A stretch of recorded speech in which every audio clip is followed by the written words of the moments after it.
सांगली जिल्हाधिकारी कार्यालय, चांदोली अभयारण्य, वारणा प्रकल्प बाधित प्रकल्पग्रस्त यांचे पुनर्वसन आढावा बैठक संपन्न.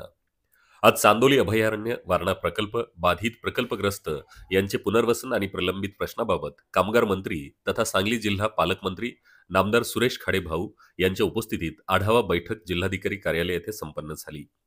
यावेळी संकलन दुरुस्ती डॉक्टर श्यामाप्रसाद मुखर्जी जनवन योजना लाभ पुनर्वसन विभागाने जमिनी वाटप केल्या त्या जमिनीचे सपाटीकरण अतिक्रमण काढण्यात यावे, आष्टा पोखरणी नळ पाणी पुरवठा योजना पूर्ण करावी, निर्वाह भत्ता 65% रकमेवरील व्याज आणि इतर अनुदान तात्काळ वाटप करावे.